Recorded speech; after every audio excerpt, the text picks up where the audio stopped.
चाहती है ना कि दोबारा शादी हो, ऐसा तो नहीं कि 10 साल बाद बात करें। सेलिब्रिटीज होते हैं ना, वो बिल्कुल उनका डाउनफॉल आने वाला होता है ना, तब वो किसी रियलिटी शो में जाते हैं। और आपने डेब्यूट से कर दिया। 2 साल तक आपने अपना सोशल मीडिया प्राइवेट कर लिया था और फिर अचानक से ट्राइब। वक्त ही ऐसा था मेरा, मतलब क्या बताऊं, जरूरी था। शादी की वजह से हाँ, मतलब टूट गई। थोड़ा प्रॉब्लम ही है, आपको मेरी शक्ल पे दिख जाएगा कि ये मुझे अच्छा नहीं लगा। वो कहते हैं ना, कुछ लोगों की शक्ल सबटाइटल्स के साथ आती है, मेरी सबटाइटल्स के साथ आती है। मैं कितनी भी कोशिश कर लूं, नहीं हो पाता। निर्वाण खान के नाम पर क्यों ट्रिगर हो गए थे आप इतना? अब मैं सच बताऊं, हाँ।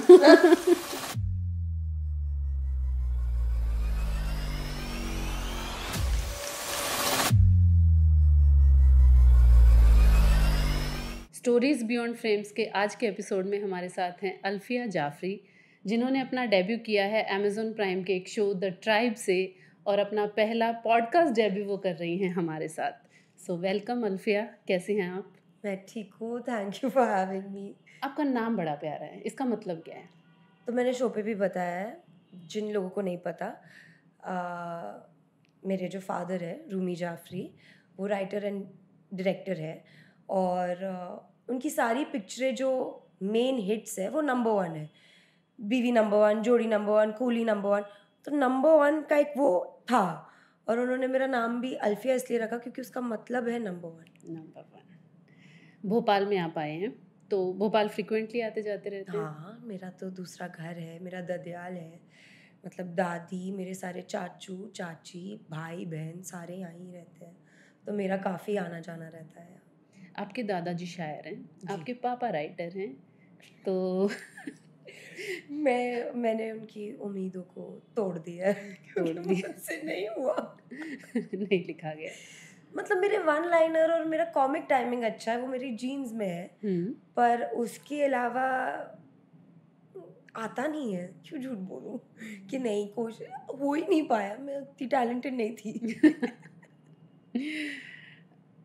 24 साल की एज में आपने पहला डेब्यू किया अपना, स्क्रीन पे आप आई। तो इससे पहले, क्योंकि रूमी जाफरी का नाम सब लोग जानते हैं, 50 से 55 उन्होंने मूवीज़ लिखी हैं, तो आपने कभी सोचा नहीं कि पापा चलो मेरे को भी बोल दो, करण जौहर मुझे भी कर दे थोड़ा सा लॉन्च? नहीं, एक तो पहली चीज़, हमारे घर में वो सब चलता नहीं है। ओके। क्योंकि ऑफ कोर्स आप जानते हैं, मेरे दादू शायर थे। पापा ने सोचा फिल्म इंडस्ट्री में काम करना है, उन्होंने अपना रास्ता बनाया। आज मुझे अगर यहाँ काम करना है, वो मेरी जर्नी, वो मेरा अपना रास्ता है। ऑफ कोर्स मैं बहुत लकी हूँ, मेरे पास ऐसे माँ बाप हैं, मैं प्रिविलेज्ड हूँ, जहाँ मैं जो चाहे वो लग्जरी है मेरे पास कि मैं चूज़ कर सकती हूँ मुझे क्या करना है। कोई नेसेसिटी नहीं है कि मतलब आपको यही करना है और ये एज तक कमाना है। वो प्रिविलेजेस है, पर मेरा छोटा भाई भी है, हमको हमेशा ये बोला गया जितनी तालीम होगी वो हम तुम्हें देंगे, करना तुम्हें सब खुद ही है। क्योंकि जब तक आप खुद करने की कोशिश नहीं करोगे, आपके पास वो, आप उस चीज़ की वैल्यू नहीं करोगे। ऐसा हमें लगता है, या हमारी अपब्रिंगिंग वैसी है बिल्कुल कि कोई भी चीज़ करने के लिए उस चीज़ की वैल्यू और पैशन होना बहुत ज़रूरी है। और जो चीज़ें आपको एक प्लेटर में मिल जाती है ना, उसकी वैल्यू और वो पैशन नहीं रहता फिर। आज एटलीस्ट जहाँ तक मैं जानती हूँ, जितना स्ट्रगल हमारे फादर ने किया है, जब हम सुनते हैं तो हमें ऐसा लगता है यार हम कितने लकी हैं। 19 साल की उम्र में वो चले गए थे, और अकेले, कभी कुछ नहीं मांगा घर से, किसी से, लिटरली जो बोलते हैं ना ज़ीरो से। आज जब मैं वो देखती हूँ, तब जब ये शो मुझे ऑफ़र भी हुआ तो मैं गई, और उन्हें हमेशा से ये था तुम हीरोइन बनो, क्योंकि उनको लगता था कि तुम में है हीरोइनों वाली बात, तुम नाच लेती हो, तुम में है वो बात। मैं हमेशा ऐसी थी, नहीं, शायद मे बी किया, थोड़ा बीच में ट्राई किया, कोशिश की, इन द सेंस जो भी मिला, पर वो एक कंटेंटमेंट नहीं था पहले, कि ईजीली जो चीज़ें मिल जाती है ना उसकी आपको वैल्यू नहीं होती।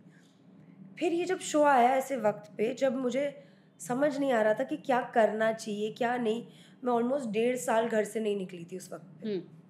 मैंने बोला चलो कर लेते हैं यार, चले जाते हैं सोसाइटी से, सब चीज़ों से दूर, सबको ब्रेक मिल जाएगा। गए और ये हो गया, और अब ऐसा लगता है कि अब मैं उस पॉइंट पे हूँ जहाँ पे मैं तैयार हूँ। अब जो भी चीज़ें लाइफ ऑफर कर रही है, मैं वो हर चीज़ ट्राई करने के लिए तैयार हूँ। अब बिल्कुल। उस पॉइंट पे हूँ, स्पेशली एलए में रहने के बाद, कि मुझे ऐसा लगता है कि जो भी आया वो एक ऊपर वाले का ज़रिया है कहीं ले जाने का। तो अगर वो मेरे नसीब में हो, वो मेरे लिए अच्छा हो, तो क्यों नहीं, खुद ब खुद रास्ते खुल जाएंगे। वो एक्टिंग हो, नहीं हो, रियलिटी हो, नहीं हो, कुछ भी हो, अब मैं वो हेजिटेशन नहीं रखती हाँ या ना का। बिल्कुल। ट्राइब आपने कहा सामने से ऑफ़र हुआ था, हाँ, बट अगर आप देखें जो सेलिब्रिटीज़ होते हैं ना, वो बिल्कुल उनका डाउनफॉल आने वाला होता है ना, तब वो किसी रियलिटी शो में जाते हैं। उससे पहले वो अपनी रियलिटी बाहर नहीं आने देते, करेक्ट। और आपने डेब्यू ट्रिप से कर दिया। क्योंकि मेरा यूएसपी जो कहते हैं, जी। मैं अपने आप को दुनिया की सबसे खूबसूरत लड़की नहीं मानती। मुझे कास्टिंग डायरेक्टर ने हुँ, काफ़ी वक्त पहले कहा था हुँ, कि तुम एवरेज लगती हो, और मुझे बुरा नहीं लगा, क्योंकि मैं मानती हूँ मैं वेल ग्रूम लड़की हूँ। मेरी कोई ऐसी सर्जरीज वर्जरीज तो हुई नहीं है कि मेरे फीचर्स एकदम पिक्चर परफेक्ट हो, जी, यू नो। तो मैं वेल ग्रूम ज़रूर हूँ। मेरा ये यूएसपी मेरी पर्सनालिटी है, जो मेरे फादर की दी हुई चीज़ है मेरे पास, और वो मुझसे कोई नहीं ले सकता। बिल्कुल। और रियलिटी मेरे लिए इसीलिए ज़रूरी था, क्योंकि मुझे पता था, मैं बहुत छोटी थी ना, तब से मैं मेरे भाई के साथ ये करती थी। वो शो आता था keeping up with the Kardashians, हाँ, और मैं उसके साथ एक्टिंग करती थी, और मैं कॉफ़ी विद करण की एक्टिंग करती थी उसके साथ। तो आई थिंक वो जो कहते हैं ना मैनिफेस्ट करना, रियलाइज़ ही नहीं किया कब ये बचपन से यही मैनिफेस्ट कर करके ये। और मैं बिल्कुल ये नहीं मानती कि अगर कल मैं एक्ट्रेस बन जाऊँ, मैं पॉलिटिशियन बन जाऊँ, मैं कुछ भी बन जाऊँ, आज मुझे मेरा प्लेटफॉर्म मेरे रियलिटी ने दिया है, और मैं वो कभी नहीं छोड़ूंगी। 2 साल तक आपने अपना सोशल मीडिया प्राइवेट कर लिया था, और आप कहीं गायब हो गए थे, दोस्त भी नहीं थे, मिलते भी नहीं थे, और फिर अचानक से ट्राइब, हाँ, कैसे? वक्त ही ऐसा था मेरा, मतलब क्या बताऊँ, ज़रूरी था थोड़ा। शादी की वजह से? हाँ, मतलब टूट गई, अचानक से बहुत कुछ हो गया, जिसमें किसी की गलती नहीं थी। एटलीस्ट उनमें से किसी की नहीं थी, मेरी ज़रूर थी, मैं बहुत छोटी थी। वो मैच्योरिटी नहीं थी मुझ में कि मैं एक शादी, मुझे लगता था कि मैं सँभालूँगी, क्योंकि बचपन से मैं उनमें से थी कि बस मुझे बड़े होके क्या करना है, शादी करनी है। शादी करनी है, फैमिली, ये वो। पर उसमें कुछ गलत नहीं है, बस मेरे लिए उस वक़्त मैं सँभाल नहीं पाई, उसमें किसी की गलती नहीं थी। इनफैक्ट इतने सपोर्टिव और अच्छे लोग कम ही मिलते हैं आपको, जो आपकी मेंटल स्टेट को समझ के कहे कि आप जाओ, कोई बात नहीं। और उस बात का गिल्ट आई थिंक मुझे 1.5 पौने 2 साल तक बहुत खाता रहा, कि काश, मुझे हमेशा लगता था मैं कर लूँगी, चला लूँगी। नहीं हो पाया, बट वो था फिर एक वो हो जाता है ना कि कैसे फेस करूँ मैं इतनी बड़ी शादी, इतने सारे लोग, फैमिलीज़, ये वो करते करते करते करते। इसीलिए जब मैं एलए पहुंची, मैं ऑलरेडी काफ़ी अंदर से, मेरे गार्ड्स और बाउंड्रीज इतनी वो थी कि हर चीज़ मुझे हर्ट कर दे, ऑफेंड कर दे, मैं उस जोन में थी। ऑफ कोर्स सेल्फ वर्क, और आपको अपने आप पे और अपनी मेंटल पीस पे काम करना पड़ता है। पर मैं लिटरली घर से निकली और सीधा एलए चली गई, देखा जाए तो वो थोड़ा ओवरवेलमिंग हो गया था। बट उसके अलावा आई फील लाइक ज़रूरी था, वो 1.5-2 साल का सबैटिकल ज़रूरी था। अभी भी रिग्रेट करते हो कभी वो डिसीजन कि क्यों लिया इतनी जल्दी शादी का नहीं, डिसीजन? नहीं, मूव ऑन हो गए। रिग्रेट इसीलिए नहीं है क्योंकि अगर मैं कुछ लोगों से नहीं मिलती, तो आई डोंट थिंक मैं आज जो इंसान हूँ मैं बन पाती। um, आज मुझे नहीं लगता मैंने उससे पहले लाइफ में कुछ खास गिल्ट एक्सपीरियंस किया है, क्योंकि मैंने कुछ ऐसा किया ही नहीं था पहले। कभी मेरे पेरेंट्स ने मुझे डांटा नहीं, कभी कुछ बोला नहीं, तो गिल्ट था ही नहीं। आज to be a complete human being, you need to feel all emotions, बिल्कुल। एंड आई फील लाइक मेरा इतने अच्छे लोगों से वास्ता पड़ा उस दौरान कि मैं कितनी भी माफ़िया मांग लूँ या कुछ भी कर लूँ, वो नहीं जाएगा। वो एक फीलिंग, और मैं कैसे समझाऊँ, मेरे पास वो वर्ड्स ही नहीं है, क्योंकि आई थिंक मैं पहली बार इस टॉपिक पे ऐसे बात कर रही हूँ। ऐसे लोग मैंने देखे ही नहीं है, स्पेशली जो family means I've never seen such people. They're just wonderful. मतलब मेरे लिए मेरी हर चीज़ मेरे पेरेंट्स हैं। मैं उनमें से हूँ जो कभी नहीं छोड़ सकती अपने माँ बाप का घर, या एक दिन भी मेरा नहीं गुजरता उनसे घंटों बात किए बगैर। मैं मेरे पापा को ये कहती थी कि आपसे अगर अच्छा कोई फादर मैंने देखा है तो वो थे। The way he took care of me, I was sick, I got COVID in that house, everything. He didn't care. He took care of me like nobody else. And वो चीज़ों का गिल्ट आपको हमेशा एक ग्राउंड लेवल पे रखता है कि कुछ है आपके पीछे जहाँ कुछ लोगों का दिल दुखा है आपकी वजह से, और वो चीज़ को मैं कुछ भी कर लूँ, मैं उस इमोशन से बाहर नहीं आ पाती। सो आई जस्ट वॉन्ट कि सब खुश रहे, सब ठीक रहे, एंड आई होप कि मेरी मतलब इमेच्योरिटी में अगर किसी का भी दिल टूटा है वो ठीक हो जाए। मेन तो मेरा वो है, उसके अलावा मुझे नहीं लगता मैं कोई विक्टिम हूँ जिसकी बहुत कम उम्र में शादी हो गई और कुछ बहुत गलत हो गया मेरे साथ या ये वो, नहीं, ऐसा कुछ भी नहीं था। ज़्यादातर इश्यूज़ मेरे ही थे, मैं ही इमेच्योर और यंग थी। शायद अगर अब 25 की उम्र में की होती तो चीज़ें अलग होती, तभी नहीं आया, समझ ही नहीं आया, हैंडल करने नहीं आया, बात करने नहीं आया। तो यंग एज में आप क्या करते हो, डर के एस्केप ना, कि नहीं हो रहा।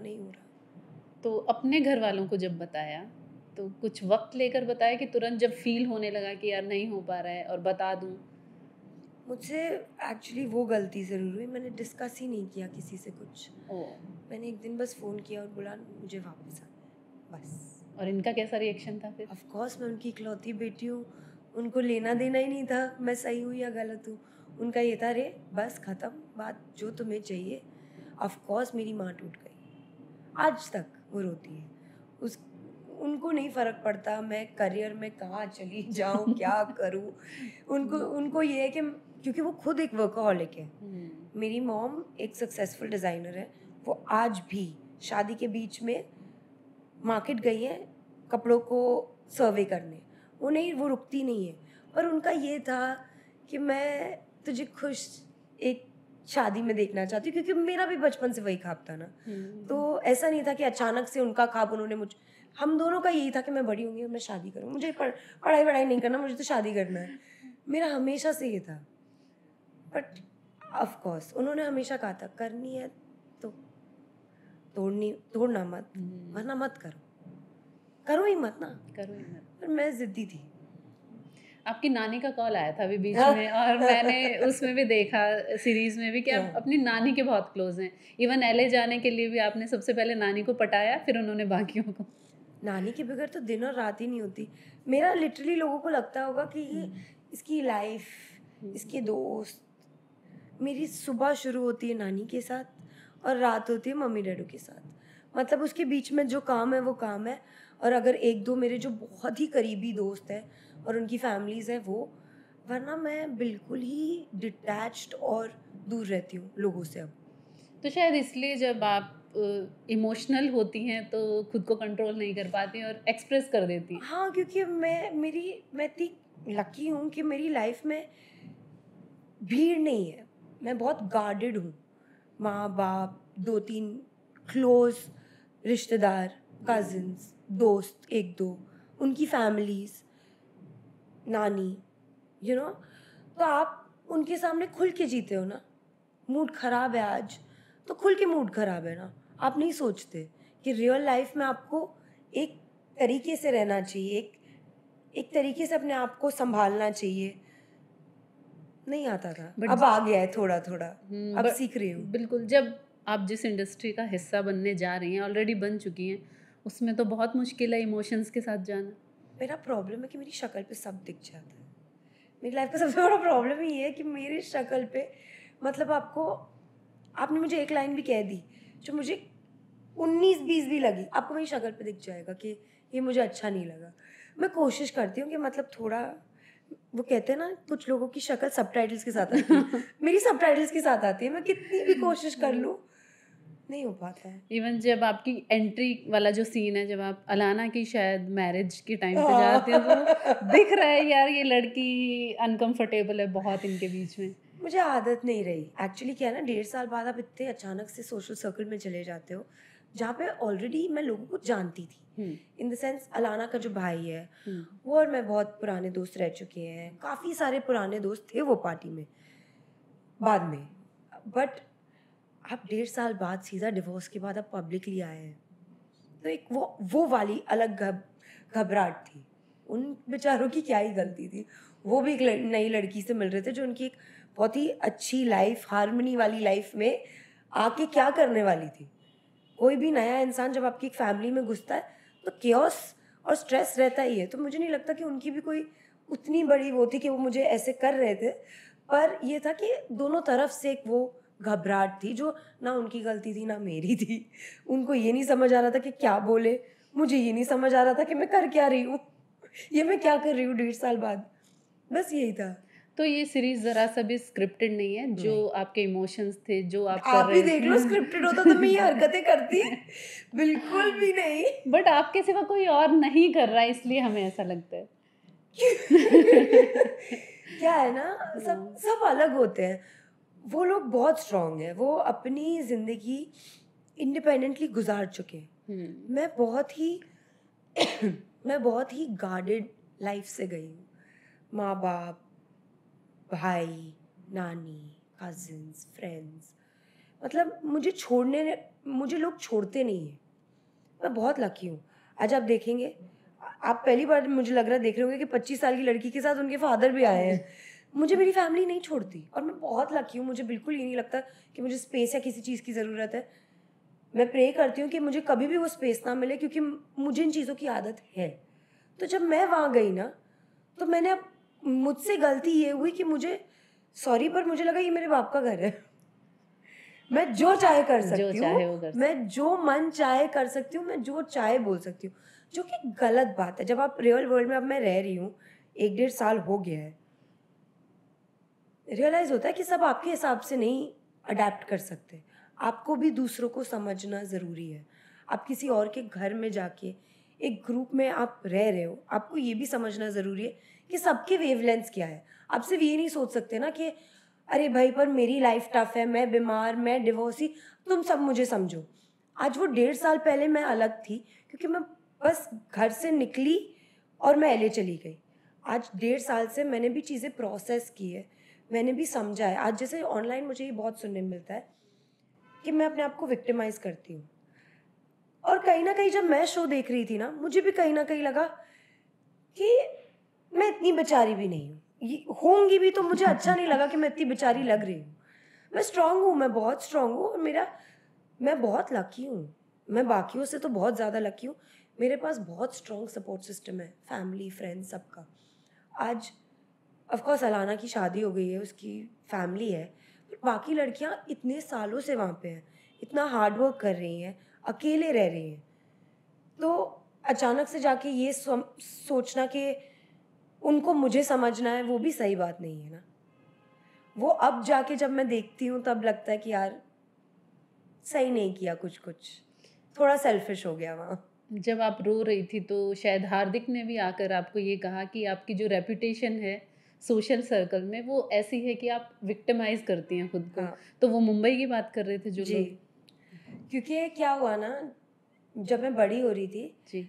क्योंकि as I was saying, I'm so guarded as a person that मैंने कभी ये सोचा ही नहीं कि दुनिया के सामने आपको अलग रहना होता है और आप घर पे अलग रहते हैं।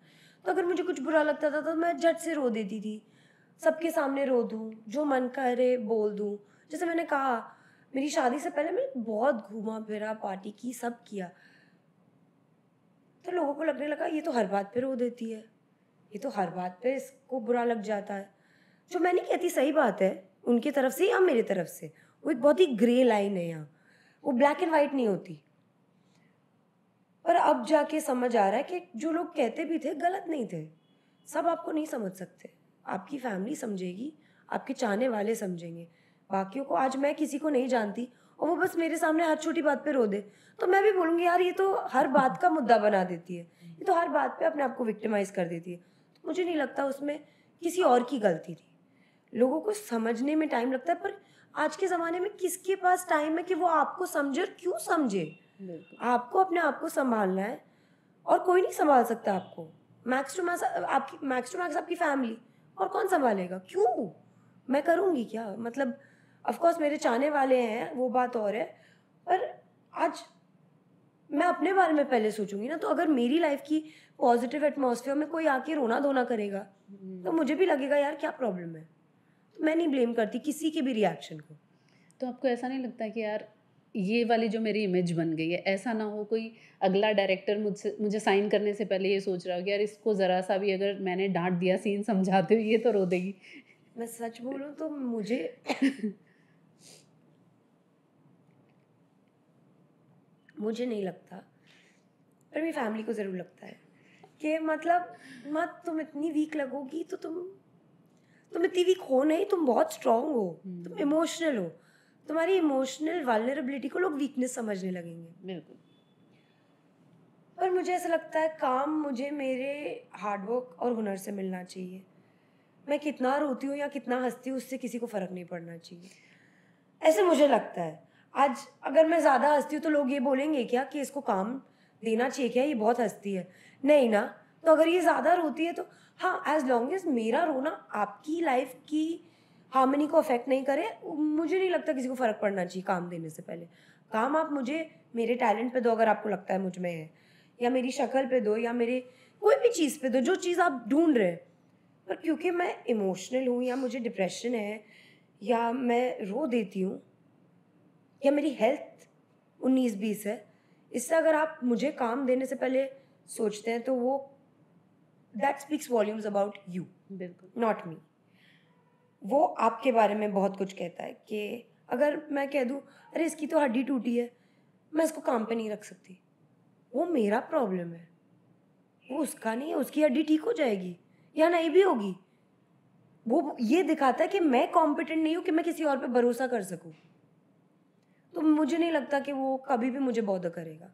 मैं ऐसी हूँ, बस मुझे अपने आप को थोड़ा और बेटर बनाना है शो देखने के बाद। पर मुझे नहीं लगता मैं कोई ऐसी इंसान हूँ जो जिससे लोगों को ऐसे होना चाहिए कि काम करे या ना करे, काम दे या ना दे, दोस्ती करे या ना करे, क्योंकि मेरी बेस्ट क्वालिटी है कि I am all heart. And जो लोग दिमाग से चलते हैं मेरे समझ वैसे ही नहीं आते। तो अगर आप दिमाग से काम करोगे वैसे ही मैं आपसे काम नहीं कर पाऊंगी। एज ए व्यूअर मैं आपको बताऊं, वैसे आप ना उस सीरीज का नमक हो। जैसे खाना नमक के बिना कितने ही मसाले डाल लो किसी काम का नहीं होता, वैसे ही आपके बिना वो सीरीज कोई नहीं देखता। Thank you. नहीं, ये फैक्ट है, क्योंकि बाकी लोग, मैं कहती हूँ कि वो अपने अपने फील्ड में अच्छा कर रहे होंगे, बट हम तो एक एंटरटेनमेंट के लिए मूवी देख रहे हैं ना, तो हम आपसे रिलेट कर पाए हैं, बाकी लोगों से हम रिलेट नहीं कर पाए, क्योंकि उनका लाइफस्टाइल हमें समझ में नहीं आया, उनके स्लैंग्स हमें समझ में नहीं आए। एक कॉमन जो मिडिल क्लास लड़की होती है वो सिर्फ आपसे रिलेट कर पाती है। देखो मैं सच बोलूँगी, मैं वो ड्रामा, मैं मिडिल क्लास, मेरी अपब्रिंगिंग मिडिल क्लास है, मैं मिडिल क्लास नहीं हूँ। मैं ये इसलिए क्लियर कर रही हूँ क्योंकि कल ये नहीं बोले लोग कि देखो ये कोशिश कर रही है कि ये हमसे रिलेटेबल हो पाए, हम सबसे रिलेट कर पाए। मेरी फैमिली ने मुझे बेस्ट स्कूलिंग, बेस्ट अपब्रिंगिंग, हर चीज़ दी है। जहाँ तक ब्रांड्स और इन चीज़ों का सवाल है, मुझे बिल्कुल नॉलेज नहीं है, सच्ची नहीं है। मेरी मम्मी को बहुत शौक है ज्वेलरी ब्रांड्स, तो मैं उनकी पहन लेती हूँ। वो कह देंगी कि अरे ऐसी जगह जा रही हो, ऐसे फटी जीन्स, मतलब मेरा लुक ही वो है, फटी जीन्स और टी शर्ट। मैं हूँ ही वैसी बचपन से। मेरी मम्मी कहती है नहीं ये पहन लो, ये ब्रांड पहन लो। मैं आपको बताऊँ, मैंने आज तक अपने लिए एक भी चीज़ नहीं खरीदी है। मेरे कपड़े, मैं हर चीज़ मेरी मम्मी की पहन लेती हूँ, क्योंकि उनके पास इतनी अच्छी चीज़ें और वो कुछ रिपीट करती नहीं है, वो नहीं करती। मुझे लगता है वेस्ट है, मैं पहन लूंगी, क्या इसमें क्या ही जा रहा है। और आजकल तो अब तो मुझे फ्री में कपड़े मिलने लगे क्योंकि ये शो आ गया, तो ये फोटो डालो फ्री में आ जाता, which is very good. But मैं इसीलिए आई फील रिलेटेबल हूँ, या मैं मिडिल क्लास जैसी लगती हूँ क्योंकि हमारे घर में कभी भी वो माहौल नहीं था कि हम अपने अपने, मुझे नहीं लगता कुछ गलत है इसमें, मैं अपने घर की बात कर रही हूँ कि हमें दरवाजे बंद करना अलाउड नहीं था। किस बात के लिए, मतलब क्या चल रहा है, यू नो। साथ में खाना खाना ही है, सुबह उठ के सबसे पहले जाके माँ बाप को सलाम दुआ करना ही है। आप दुनिया के किसी भी कोने में हो, आपको अपनी नानी, आपके हर बड़े इंसान से दुआ लेनी ही है। आप हमें कभी भी, आप मेरे भाई से भी मिलेंगे, मेरे माँ बाप ने कभी हमें वो उड़ने का मौका नहीं दिया कि ज़्यादा थोड़ा नीचे। माय फादर स्टिल मेरे साथ, उनके लिए मैं दुनिया की मतलब सबसे खूबसूरत, सबसे बड़ी स्टार वो मुझे चढ़ाते हैं चने के झाड़ पे। मेरी मम्मी, आप मानेंगे नहीं, मैं जब इनको वीडियो कॉल करती हूँ ना, मम्मी मैं कैसे, बकवास। जब मैं एलए में भी थी, आंखें सूजी हुई है, सोई नहीं है ना तू सही से, नहीं अच्छी नहीं लग रही, सब तारीफ कर रहे हैं शो में, मेरी मम्मी मुझे ऐसे रखती है कि मतलब ज़मीन पर रहा करो। तो हमें वो कभी वो कि यू नो भैया ये ले आओ, भैया कुछ नहीं, हमारे घर में ये सब होता ही नहीं है, अलाउड ही नहीं है। हम जब यहाँ भोपाल भी आते हैं, अभी शो का प्रमोशन छोड़ के आई हूँ, ऐसा नहीं है कि मैं बॉम्बे का बिल्कुल भी यहाँ लेकर आके वो कर सकती हूँ कि मैं जब फंक्शन चल रहे हो या फ़ोन यूज़ करूँ, या बिल्कुल नहीं। हमें वो अपब्रिंगिंग है हमारी, और इसीलिए आई थिंक हम सब एज अ फैमिली इतनी क्लोज है कि मेरे भाई की शादी सारी रस्में में एक बार भी मैं फ़ोन नहीं वो कर सकती कि अरे यार मैं धर्मा का शो किया है, प्रमोशन ज़रा कर देख लेने दो। क्यों, कौन हो तुम, बहुत बड़ी हीरोइन बन गई हो, बहुत बड़ी स्टार बन गई हो, रखो, तुम्हारे बड़े भाई की शादी है। तो इसीलिए तो वो उसका क्रेडिट मेरे को नहीं जाता, वो fully it's my full family. आप अभी भी जाओगे, आपने वैसे ही दादा दादी के सामने मुंह नहीं मतलब बोल सकते हो, ऐसा नहीं है, पर वो एक इज्जत का दायरा होता है, आप वो रहना चाहिए। आई फील लाइक कल को अगर, even though I don't think, but कल को अगर मेरी शादी हो फिर से या बच्चे हो, I would like them to be exactly like how my parents raised me. एक वो रूटेडनेस रहनी चाहिए, इट्स वेरी इंपॉर्टेंट। बट आप चाहती हैं ना कि दोबारा शादी हो, ऐसा तो नहीं कि 10 साल बाद बात करें। हाँ तो ठीक है ना, अपनी मर्जी से कभी भी करना। मुझे नहीं पता, मैं बहुत डर गई हूँ। आपने शो में ये भी बताया कि आपको बहुत छोटी उम्र से डायबिटीज और asthma. Hi, diabetes is diabetes, मैंने इतनी मतलब मैंने मेरी वही, हम हंस रहे थे जब फैमिली हम देख रहे थे कि माय डैड सेड दिस कि हम तो भूल ही जाते हैं तुम्हें डायबिटीज है। तुमने 10-12 साल में, आई थिंक 15-20 साल में तुमने कभी इतना नहीं बोला होगा डायबिटीज, जो ये शो पे तुमने इतना बोल दिया, क्यों बोला है? मतलब ऐसा लग रहा है तुम अपने आप को क्या दिखाना चाह रही हो। हम भी भूल जाते हैं, मतलब हमारे जो क्लोजेस्ट फैमिली फ्रेंड्स हैं उन्होंने फ़ोन करके बोला है कि हम भूल गए थे अल्फिया को डायबिटीज़ है।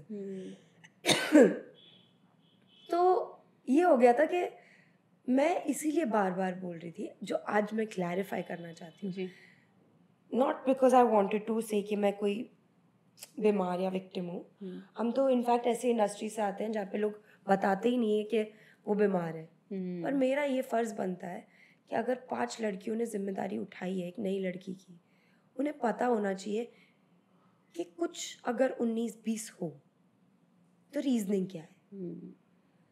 ये किसी को आप धोखा नहीं दे सकते ना कि आप पहुंच गए और किसी को पता ही नहीं आपको इतनी बड़ी हेल्थ इशू है, किसी दिन आपका शुगर लो गया, आप बेहोश हो गए, उनके लिए तो एक लाइबिलिटी हो गई ना फिर उनको उस वजह से। पर क्या हो गया ना, मैं थकी हुई भी थी, मेरे शुगर भी अप एंड डाउन थे, स्ट्रेस में थी, ओवरवेल्म थी, कि वो ऐसे लगने लगा। और मैंने भी देखा ना, तो मुझे भी ऐसे लगने लगा कि यार ये बहुत ज़्यादा हो गया यार, डायबिटीज़ पे होना नहीं चाहिए था इतना मेरे तरफ से। नहीं, मुझे ऐसा लगा कि वो ना आप कहना नहीं चाह रही हैं, बट वो सिचुएशन ऐसी क्रिएट कर दी गई कि वो निकल के ही आता है कि हाँ डायबिटीज़ है इसलिए, या फिर वो जो एक टैग देना था ना विक्टिमाइज करने वाला, उसके लिए बार बार वो दिखाया गया है, मुझे ऐसा लगा। लेकिन आप गई तो कुकिंग के लिए थे ना। हाँ, फिर अब मैं सच बता, हाँ प्रॉब्लम क्या हुआ, मैंने बोला मुझे करना है मेरा कुकिंग शो, हाँ, मुझे बनना है इंडियन नाइजेला लॉसन। हाँ, वहाँ पे जब मैं पहुँची, मुझे ये था कि मैं बहुत पैसे कमाऊँ और मैं बहुत सारा काम कर लूँ ताकि मम्मी पापा बहुत प्राउड हो जाए। तो मैं ब्यूटी भी करूँगी, मैं ये भी करूँगी, मैं वो भी करूँगी, और जब मैं इतनी अच्छी लगूँगी और मैं इतना अच्छा काम करूँगी तो कोई अच्छा चैनल आके मुझे कुकिंग शो ऑफर करेगा। उस चक्कर में जैसे एक है जिनसे मैं बहुत ज़्यादा इंस्पायर्ड हूँ, and I really love her, her name is Maria Goretti. She was, if I'm not wrong, she was a VJ for MTV. She's beautiful. And then eventually she had her own cooking show India में. And I was like, मैं एकदम best करूँगी, मैं brands भी कर लूँगी, वहाँ से भी पैसे आ जाएंगे. कुकिंग शो तो अभी आप पहली बार घर से निकले हो, कहाँ दिमाग चल रहा है आपका. और वो कह भी रहे नहीं तुम कुकिंग मैं नहीं, ये तो मैं तो सब करूँगी, ब्रांड्स भी करूँगी, बड़े बड़े ब्रांड्स आएंगे, कुकिंग शो भी हो जाएगा, पैशन भी हो जाएगा, और ये तो सब हो जाएगा. जैसे सच्ची मतलब जो मैं बोल रही हूँ वो हो जाएगा. जब तक कुकिंग पेज पे आएगी नहीं, लोगों को पता कैसे चलेगा, ये मैंने सोचा ही नहीं. तो अब जब मुझे गालियाँ पड़ती है कि तुम्हारा कुकिंग किधर है ही नहीं उसमें. नहीं, मैं काम कर रही हूँ, उस पे आएगा प्लीज. नहीं, वो अलाना के और हार्दिक के एटीट्यूड से ऐसा लग रहा है कि आपने उनको झूठ बोला कि मैं कुकिंग करूंगी. यार उनको पता था कि मतलब उनको ये जरूर आइडिया था कि मुझे मेरा कुकिंग शो टीवी पे चाहिए. एज इन बड़ी बात है, बट मुझे हम ओटीटी के ज़माने में है ये वो, पर बचपन से ख्वाब था मेरा. मेरी मम्मा ने सिर्फ बचपन से संजीव कपूर और टीएलसी पे कुकिंग नाइजेला लॉसन और मरिया ये देख के मैं बड़ी हुई हूँ. तो एक वो था कि 12 बजे के बाद जब कोई लड़की बैठ के टीवी पे कुकिंग शो देखती है रिलैक्स होके सोने के लिए, जो मेरी माँ का एक वो था, मुझे मेरा फेस उस पे चाहिए. मुझे टीवी पे आना था. लोगों के ख्वाब होता है हम बिग स्क्रीन पे आए, हम बड़ी बड़ी पिक्चरें करें. मेरा ये था कि मेरा कुकिंग शो आ जाए. मेरा वो था, जो ऑफ कोर्स ट्रांसलेशन में कहीं लॉस्ट हो गया, वो खत्म ही हो गया वो. नहीं, पर कुकिंग शो आ रहा है, आप टेंशन नहीं लीजिए. जरूर आएगा. आपने पहला जो डेब्यू किया, ऐसा नहीं सोचा कि यार मूवीज से करते हैं रियलिटी? नहीं, उस वक्त पे ऐसा था कि ये जो इंडस्ट्री है ना वो बड़ी प्यारी है. मतलब मेरे फादर का तो ब्रेड एंड बटर है, हम उसी पे जी रहे हैं देखा जाए तो. बट उस वक्त जिस मेंटल स्पेस में मैं थी ना, मैं तैयार नहीं थी. आप समझ रहे हैं? आप लाइक आई सेड, आप जो भी करें पूरी तैयारी के साथ करें. उस मेंटल स्टेट में आपने देख लिया है मुझे, मैं कैसे कर लेती. और हिट और फ्लॉप ऐसी चीज़ होती है ना जो फ्राइडे की मैंने मेरे फादर पे देखी है. मैं तैयार नहीं थी. अब ऑफ कोर्स मैं ज़्यादा स्ट्रांग हो गई हूँ. मैं नहीं कह रही कि कल मैं हीरोइन बन जाऊंगी. अब वो उस बात पे मत शुरू हो जाना कि मतलब इसने बोला कल हीरोइन नहीं बनना, आज बन रही है. ऐसा नहीं है. Like I said at the beginning, I have really worked on myself the last 1.5 years, and I just feel, मैं इतना मानती हूँ ऊपर वाले में, जो भी यूनिवर्सल, जो भी मेरे लिए अच्छा होगा और मेरे नसीब में होगा वो होते जाएगा. मैंने कभी नहीं सोचा था मैं ये करूँगी, मीडिया, कैमरा, ये सब मैंने नहीं सोचा था एक्चुअली. अब हो रहा है ना, मतलब मेरे नसीब में जो लिखा है इवेंचुअली वही होना है. मैं उस पॉइंट पे पहुंच गई हूँ कि जितना दिमाग लगाओगे उतनी लाइफ में स्ट्रेस होगा, उतना मैं एज करूँगी जो मुझे करना नहीं है. तो सिंपल रख के जो होता है होते जाने दो. छोटा काम, बड़ा काम, अच्छा काम, बुरा काम, मैं हर काम को हाँ कर रही हूँ. आने दो, मेरे नसीब से कुछ चल जाए नहीं चले कोई बात नहीं. बेस्ट पार्ट पता है क्या था? जहाँ पे अलवी और अल्फी हाँ, डिस्कशन कर रहे हैं रिलीजन का, फैमिली वैल्यूज का, वो बेस्ट पार्ट था. मतलब अलवी का वो साइड हमने नहीं देखा था. आपका कैरेक्टर देख के लगता है कि हाँ यार ये लड़की ऐसी है, रूटेड है, फैमिली वैल्यूज हैं, बट अलवी का एक डिफरेंट साइड निकल गया है. आई फील लाइक अलविया, मैंने कभी नहीं सोचा था अलविया मेरी दोस्त बनेगी सीरियसली. जैसे अगर आपने देखा होगा स्टार्टिंग से, बट उसके अंदर एक सॉफ्ट साइड है जो वो दिखाती नहीं है, जो मैंने देखा है. कि मुझे पता है कि अगर मुझे रात में उसकी ज़रूरत होगी, सताती है, बहुत सताती है, मतलब चिढ़ दिला देती है मुझे, पर दोस्त है मेरी और हमेशा रहेगी. उसने मुझे बहुत संभाला है. उसने भी मेरी बहुत बुराइयां की है, जिसने पहले डिनाई कर दिया था. फिर जब मैंने उसको याद दिलाया तो ये बोला, तो उसको याद आ गया था, इसीलिए हम दोस्त बन गए क्योंकि हमने सब क्लियर कर दिया। पर अच्छी है, उसके अंदर एक सॉफ्टनेस है, वो ह्यूमन इमोशन ना समझती है, दिखाती नहीं है क्योंकि she likes to be strong, she's that funny, she's got a lot of humor to herself, she's got that spark and spunk, but there is we come from very similar stories if you go to see. And I love her. She might not love me, she loves me, she'll not say it, but like I said, I say whatever it is. चलो, अभी जो भी show के कुछ लोग थे उनके बारे में रैपिड फायर करते हैं। मैं आपको नाम लूंगी और आपको बस कुछ बोलना है। Ariana, singer, Alaviaa, fashion police, सृष्टि,